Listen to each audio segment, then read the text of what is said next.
Hi welcome to Shri Mallika's kitchen. ఈ ఛానల్ని ఆదరించిన ప్రతి ఒక్కరికి మా హృదయపూర్వక నమస్కారములు. ఇవాళ కోడిగుడ్లతోని కూర చేశాను, చాలా బాగుంది. ఈ కూర ఏంటంటే ఇంట్లో చిన్న పిల్లల దగ్గర నుంచి పెద్దవాళ్ళ దాకా ప్రతి ఒక్కరికి నచ్చే విధంగా చాలా బాగుంది. ప్రతి ఒక్కరు ట్రై చేయండి. ఈ విధంగా చేస్తే ఎవరైనా సరే నచ్చని వాళ్ళు అంటూ ఉండరు. ఈ కూర చాలా బాగుంది. ఎక్కువ శాతం ఏంటంటే పల్లెటూరులో మన పెద్దవాళ్ళు ఎక్కువ శాతం దీన్ని చేస్తూ ఉంటారు.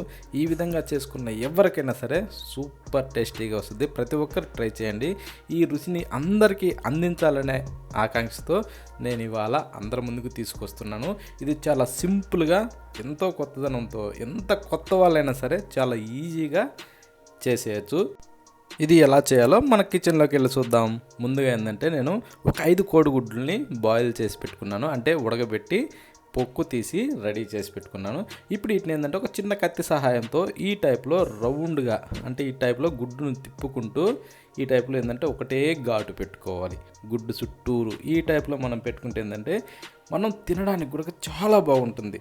మనం చేసిన కూరలో ఉన్న రసం మొత్తం కోడిగుడ్డు లోపల వరకు పోయి రుచి మాత్రం చాలా బాగుంటుంది అన్నట్టు. అందుకనేసే ఈ విధంగా చూపిస్తున్నాను, ఓకేనా. ఇప్పుడు మనం ఏం చేద్దామంటే దీంట్లో కొద్దిగంత పసుపు యాడ్ చేసుకుందాం, అంటే సగం స్పూన్ సరిపోద్ది. తర్వాత మనం కారం కూడా అది ఒక సగం స్పూన్ కంటే కొద్దిగా ఎక్కువ తక్కువ వేసుకునేసి సగం స్పూను సాల్ట్ వేసి ఇప్పుడు మనం ఏం చేద్దామంటే దీన్ని మనం బాగా మిక్స్ చేసుకోవాలి. ఈ కోడిగుడ్లకి బాగా పట్టే విధంగా, అంటే ఉన్న నెర్రుల్లో కూడా ఇవి ఉప్పు పసుపు కారం నెర్రుల్లో కూడా పోయే విధంగా ఈ టైప్లో మనం తిప్పుకుంటూ మనం బాగా కలుపుకోవాలి, ఓకేనా. ఈ విధంగా మనం ఎంత బాగా తిప్పుకుంటే అంత బాగా కలుసుద్ది. ఇప్పుడు వీటిని మనం కొద్దిసేపు అలా పక్కన పెట్టేసి స్టవ్ ఆన్ చేసి ఒక ప్యాన్ పెట్టుకుందాం. ప్యాన్ పెట్టిన తర్వాత దాంట్లో ఒక 2 గంటలు నూనె పోద్దాం. నూనె పోసాక దాన్ని వేడెక్కనిచ్చి ఇప్పుడు రెడీ చేసి పెట్టుకున్న కోడిగుడ్లని అందులో వేసేసుకుందాం. ఆ కోడిగుడ్లు వేసాక మంట మీడియం ఫ్లేమ్లో పెట్టుకునేసి వీటిని మనం బాగా వేగనివ్వాలి. మంచి కలర్ వచ్చేదాకా వీటిని మనం బాగా వేగనివ్వాలి. మనం ఇందులో వేసిన కారం మసాలాలు ఏంటంటే, అంటే కారం పసుపు సాల్ట్ ఇవి వేసాం కదా, ఇవి మాడిపోకుండా మనం చూసుకోవాలి. ఆ టైప్లో వీటిని మనం బాగా వేగనివ్వాలి, ఓకేనా. ఈ టైప్లో చేస్తే ఏంటంటే సూపర్ టేస్ట్ వస్తుంది. ఈ విధంగా వేగిన తర్వాత ఇప్పుడు మనం ఈ కోడిగుడ్లన్నింటిని కూడా తీసి ఒక ప్లేట్లో పెట్టేసుకుందాం. ఈ వీడియోని స్కిప్ చేయకుండా ఆఖరి వరకు చూడండి. ఈ కూర ఎలా చేయాలన్నది పర్ఫెక్ట్గా అర్థమవుతుంది. ఎంత కొత్త వాళ్ళైనా సరే ఈజీగా చేసుకోవచ్చు, కానీ కూర మాత్రం చాలా అంటే చాలా బాగుంది. ఎవ్వరు మిస్ కాకండి. ఇప్పుడు ఈ మిగిలిన నూనెలోనే ఒక 3 ఉల్లిగడ్డల్ని చిన్నగా సన్నగా కట్ చేసి అందులో వేసుకునేసి వీటిని కూడా మనం కలుపుతూ బాగా వేగనివ్వాలి. ఇప్పుడు మనం ఏం చేద్దామంటే కాస్త మెత్తబడేదాకా వీటిని కలపాలి. కలిపిన తర్వాత ఒక 4 రెమ్మలు మంచి స్మెల్ వచ్చే కరివేపాకు తీసుకునేసి అందులో వేసేసి ఇప్పుడు మనం ఏం చేద్దామంటే కొద్దిగా కలుపుకుందాం. కలిపిన తర్వాత ఒక స్పూను అల్లం వెల్లుల్లి పేస్ట్ కూడా అందులో వేసేసుకుందాం. అల్లం వెల్లుల్లి పేస్ట్ ఏంటంటే మనం కొద్దిగా కచ్చా పచ్చగా దంచుకోవాలి, మరీ మెత్తగా అవసరం లేదు. అప్పుడు ఏంటంటే మనం తింటుంటే అక్కడక్కడ అల్లం పులుగులు కానీ ఇవి కొంచెం పంటి కింద పడుతుంటే సూపర్ రుచిగా ఉంటుంది అన్నట్టు. అందుకని మరీ మెత్తగా కాకుండా కొద్దిగా, లేదు మెత్తగా కావాలనుకున్న వాళ్ళు అలా కూడా చేసుకోవచ్చు. ఈ టైప్లో పచ్చి వాసన పోయేదాకా మనం బాగా వేగనివ్వాలి. ఆ తర్వాత చిటికెడు పసుపు అందులో వేసేసి స్పైసీ తగ్గట్టుగా 2 స్పూన్లు కారం వేసి 1 స్పూను సాల్ట్ కూడా అందులో వేసేద్దాం. వేసిన తర్వాత ఇప్పుడు దీన్ని ఏంటంటే మంట మీడియం ఫ్లేమ్లో పెట్టుకునేసి ఈ టైప్లో కలుపుతూ వేగనివ్వాలి. ఆ తర్వాత ఒక చిన్న కప్పు పెరుగు అందులో వేసేసుకుందాం. పెరుగు వేసిన తర్వాత ఇప్పుడు బాగా మనం దీన్ని కలుపుకుంటూ బాగా వేగనివ్వాలి. ఈ పెరుగు ఏంటంటే వెన్న టైపు మారేదాకా మనం బాగా కలుపుతూ వేగనివ్వాలి. ఈలోపు టమోటాలని మంచి పండ్లు ఒక 3 పండ్లు తీసుకునేసి కొంచెం పెద్ద ముక్కలుగా కట్ చేసి ఈ టైప్లో రెడీ చేసి పెట్టుకోవాలి. తొడిం భాగం తీసేసుకోండి.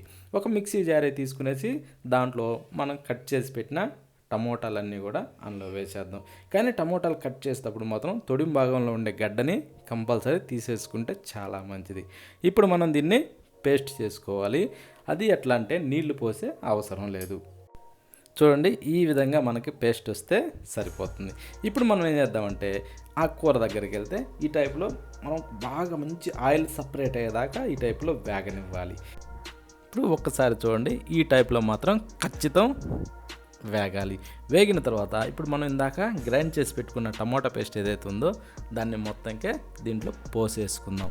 వేసిన తర్వాత ఇప్పుడు మనం 1 స్పూను ధనియాల పొడి వేసుకుందాం.